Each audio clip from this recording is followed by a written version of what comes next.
سلام دوستانو. یوه دوست لیکلی سلام استاد، له تاسو یوه نړۍ مننه. ما یوه پوښتنه درلوده. زه له هر اړخه واده ته چمتو او آماده یم، خو هر وخت چې په واده اقدام کوم یو ډار راته پیدا سي. نسم کولی چې دا موخه ترلاسه کړم. فکر کوم په دې رقم به راته سخته سي. زه ښه پوهیږم چې دا کار منطقي نه دی، خو د واده مخه یې راته ډب کړې. هیله کوم ما سره مرسته وکړئ. ښه، اجازه راکړئ ووایم چې د دې مسلې څېړل، د دې مسلې شاربل او په دې مسله لږ ډېر وضاحت ته ضرورت ده چې تاسو په مشخص ډول د واده په برید مشخص له څه شي ډارېږئ.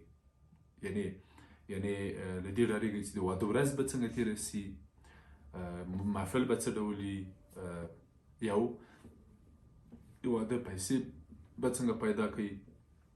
که تاسو ویلو زه له هر اړخه واده ته چمتو یم، هر اړخ مو منظور څه ده؟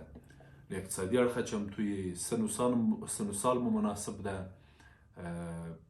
څوک هم پیدا کړي، مور و پلار مو تاسو ته ویلي دي، دغه هر اړخ د تاسو منظور څه ده؟ یو مورد دا ده چې دا باید لږ واضح سي. دویم، د واده په برید د واده مشخصې ویرې یا په اصطلاح هغه فوبیاګانې دي. تاسو له واده نه په کومه برخه کې ډارېږئ؟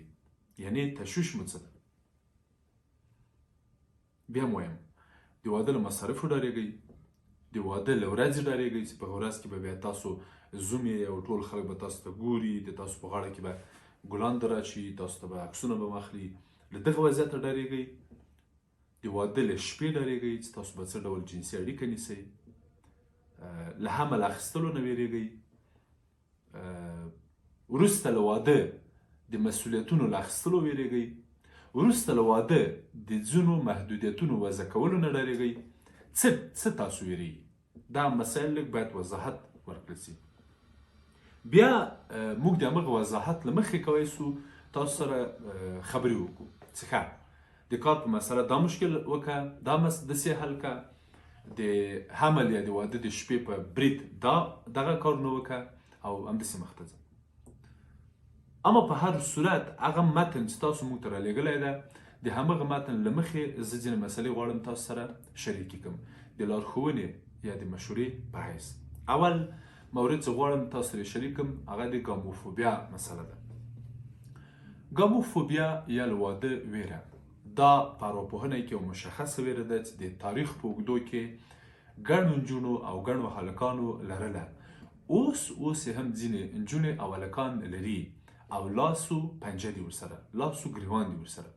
بنان تاسو باید د دغې مریضۍ، د دغې فوبیا، د دغې ناروغۍ په اړوند، د دغې اروايي ستونزې یا ګډوډۍ په اړوند مشخص تاسو یو ارواپوه ته ورسئ، خپل ټیسټ ورکړئ. کله چې د ارواپوهنې په مرکز کې تاسو نه په مسلکي ډول ټیسټ واخیستل سي او ثابته سوه چې تاسو ګاموفوبیا لرئ، بیا د ګاموفوبیا په برید خاصې طرحې د درملنې وجود لري د ارواپوهانو سره چې هماغه په تاسو باندې تطبیق کوي او تاسو له یوې مودې وروسته دې ته چې واده وکړئ چمتو کیږئ. دا یوه کیسه، یوه مسله او یو مورد. دویم مورد، ماوراء الګاموفوبیا، ماوراء له دې ستونزې تاسو به یې ولرئ که به یې ونه لرئ.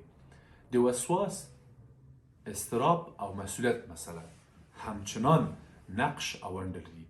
یعنې تاسو وسواس لرئ. وسواس دا لرئ چې ښه نه د دې سړي قد ټیټ ده، نه د دې سړي ویښته خرمایي دي، نه د دې سړي سترګې شنې دي، د دې سړي پزه زما په څېر غټه ده، د دې سړي څېره غنم رنګه ده، دا سړی تور ده، دا سړی سپین ده، دا سړی شین ده، دا سړی ټیټ ده، دا سړی ډاکټر نه ده، دا سړی انجینر نه ده، دا سړی پیسې نه لري. دغه وسوسې او دغه وسواسونه هم کله کله تاسو له واده ډاروي. یا د دې سړي عمر داسې ده، د دې سړي کورنۍ داسې ده، د دې سړي ژبه داسې ده، د دې سړي قوم داسې ده. دغه وسوسې که تاسو راواخلئ او هره ورځ فکر پرې وکړئ، دا د واده له واده نه د ډار لامل ګرځي. دا دویمه مسله ده خورکۍ چې بله چې په ګڼو اضطرابونو کې راځي. د وسواس ترڅنګ د اضطراب او مسؤلیت مسله هم ونډه لري. یعنی کیدای سي امکان لري چې تاسو اضطراب ولرئ، یعنی تاسو ماورا له واده له هر څه ډارېږئ، تاسو د وظیفې له پیدا کولو هم ډارېږئ، تاسو د درس ویلو هم ډارېږئ، تاسو په درس ویلو کې له ناکامېدۍ هم ډارېږئ، تاسو له هر څه ډارېږئ. نو ښه خبره ده چې د جنرال انزایټي یا د اضطراب یا دغه عمومي ویرې یا اندېښنې یا دغه پټې ویرې پر ضد بیا تاسو خپل تدابیر ونیسئ، یعنی تاسو مهرباني وکړئ او اول دا مشکل حل کړئ، اول دا مسله حل کړئ، خپل اضطراب حل کړئ، کنه دغه اضطراب بیا سبا ته په جنسي مسایلو کې بیا به بله ورځ د کورنۍ یا د خاوند به د چرتې باندې لږ مناوښتې وي، زیاتي به دلته لړزېږي. دا خپله یوه مسله ده، یو مشکل ده.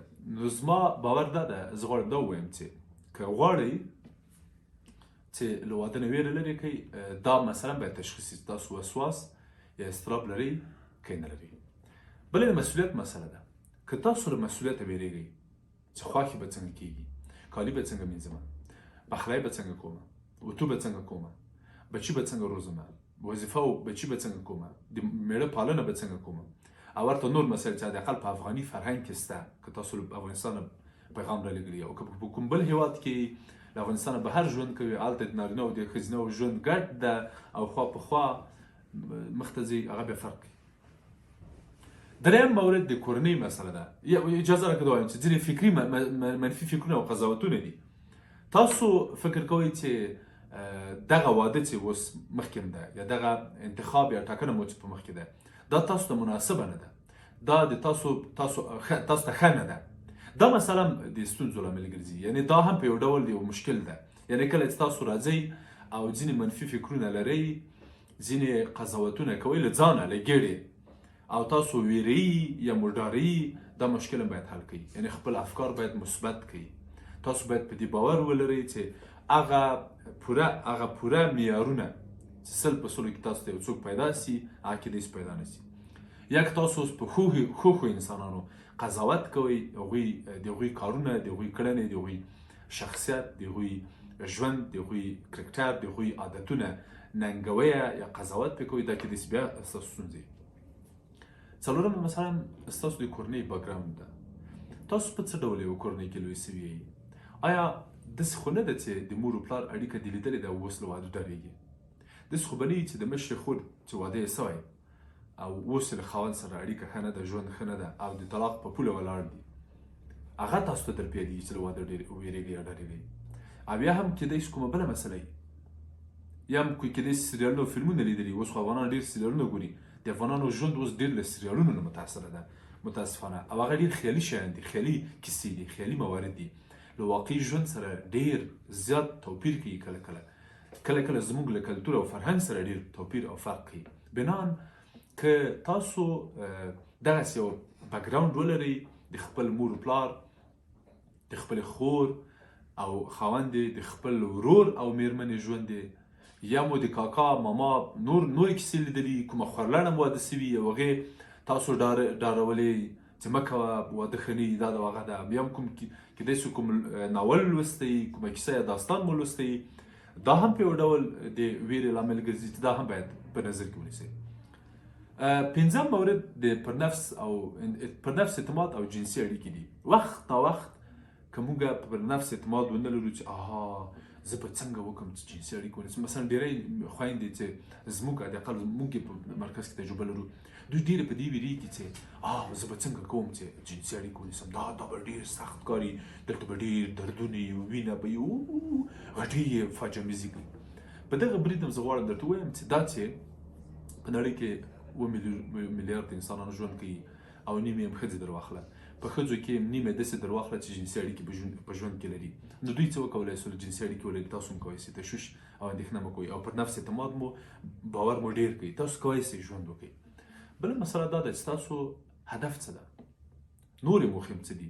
داسې خو به نه وي چې تاسو د ماسترۍ په خوب کې یاستئ او له واده ډارېږئ، تاسو د کومه بله موخه لرئ او له واده ډارېږئ.